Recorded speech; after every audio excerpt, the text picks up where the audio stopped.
Excellences, Monsieur le ministre des Affaires étrangères, de la coopération, de l'intégration africaine et des Togolais de l'extérieur, professeur Robert Doucet, Excellences, Messieurs les ministres des Affaires étrangères du Mali, du Burkina Faso, du Niger,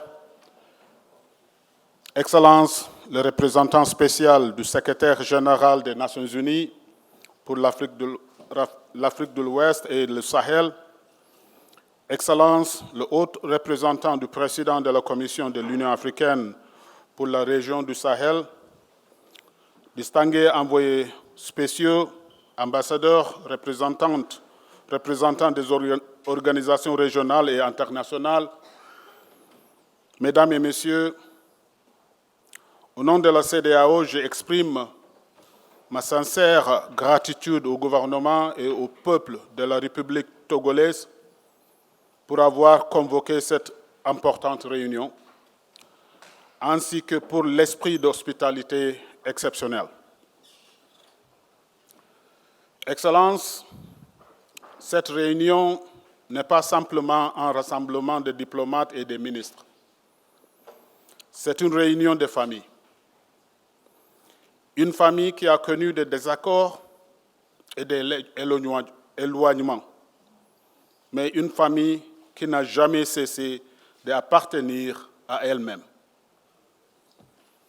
Quels que soient les arrangements institutionnels qui nous séparent en ce moment, les liens de géographie, de culture, d'histoire, de parenté et de destin commun ne sauraient être déçus par aucune action. Nous sommes un seul peuple. Nous avons toujours été un seul peuple. Et c'est en tant que tel que nous devons faire face aux défis qui nous attendent. Excellences, Mesdames et Messieurs, je tiens à rendre un hommage particulier à la République togolaise pour n'avoir jamais laissé s'éteindre la flamme du dialogue. La nouvelle stratégie du Togo qui vient d'être présentée n'est pas simplement un document de dialogue ou bien un document de politique nationale, c'est un acte de solidarité régionale, un acte d'homme d'État et un acte de foi dans le pouvoir de notre humanité commune à triompher de nos différences. La Commission de la CEDEAO accueille cette initiative à bras ouverts, avec une profonde reconnaissance pour le courage et la sagesse qu'il incarne. Excellences, Mesdames et Messieurs, permettez-moi également d'évoquer ce que la CEDEAO a accompli et continue à accomplir pour jeter les bases institutionnelles de réengagement avec les pays de l'AES. Premièrement, en mai 2025, en ma qualité de président de la commission de la CEDEAO, j'ai rencontré les 3 ministres des Affaires étrangères des États de l'AES à Bamako et nous avons convenu de placer l'intérêt de nos populations au-dessus de tout et de veiller à ce que les acquis de l'intégration régionale soient préservés pour le peuple de l'Afrique de l'Ouest. Dans cet esprit, nous avons décidé de maintenir le statu quo en ce qui concerne le commerce, la liberté de circulation et de l'établissement.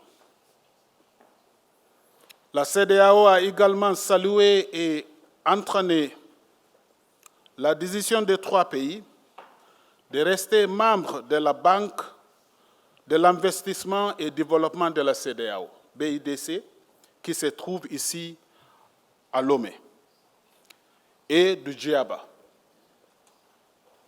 Plus récemment, La conférence des chefs d'État et de gouvernement a pris une décision claire et délibérée. Établir un cadre structuré de dialogue avec l'Alliance des États du Sahel, ancré dans la nomination d'un négociateur en chef, doté d'un mandat défini.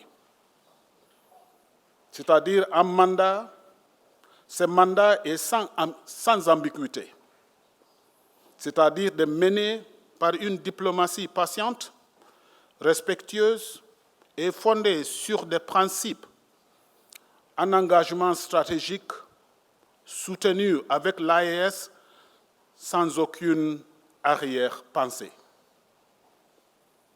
Il s'agit d'un processus visant à renforcer ce qui nous unit: la libre circulation de nos peuples, doctrine ancestrale de la région et de ses habitants, l'élargissement des opportunités économiques et le rétablissement de la paix, de la sécurité dans notre espace commun.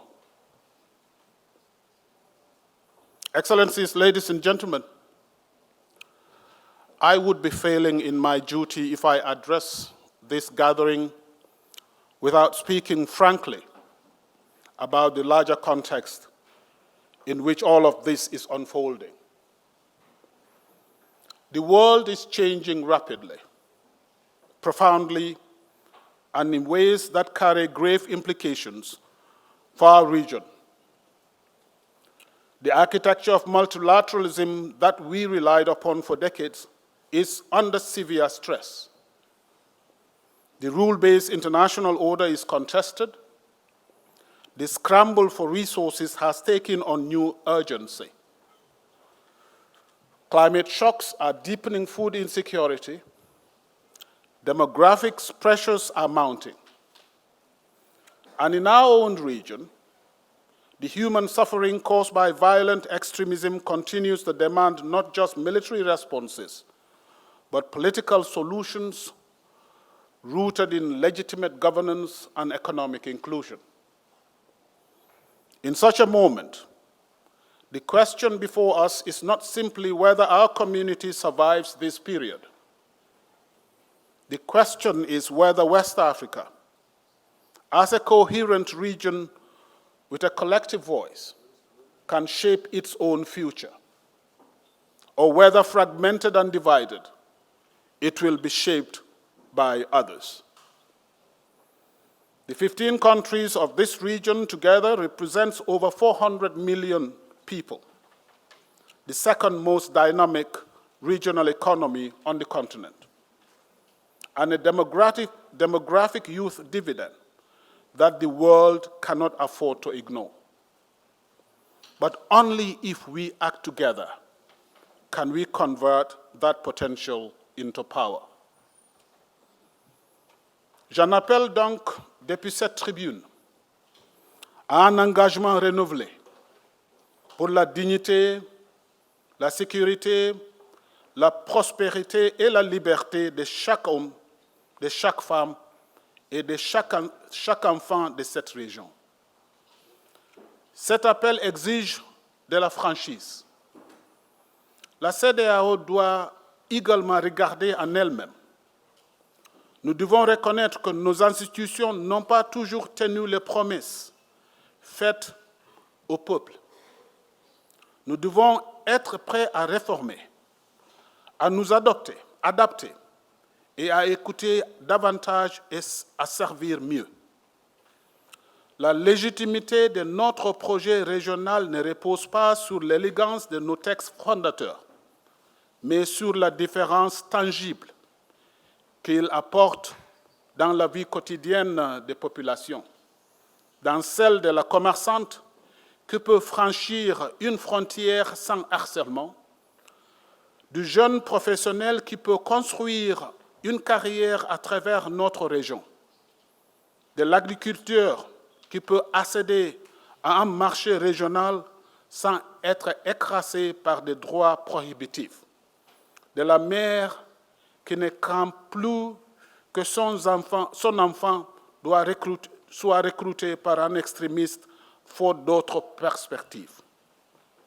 Excellences, distingués invités, ce jour est historique, non pas en raison des formalités qui l'entourent, mais de ce qu'il représente. Un refus de se résigner à la rupture. La CEDEAO n'est pas simplement une organisation économique, elle est une communauté de destin partagé. Et destin partagé signifie que la souffrance des peuples du Sahel n'est pas leur souffrance seule, c'est la nôtre. Leur insécurité est notre insécurité. Leur développement est notre développement. Leur avenir est notre avenir. Nous sommes un seul peuple. Et un seul peuple doit marcher ensemble. Je vous remercie.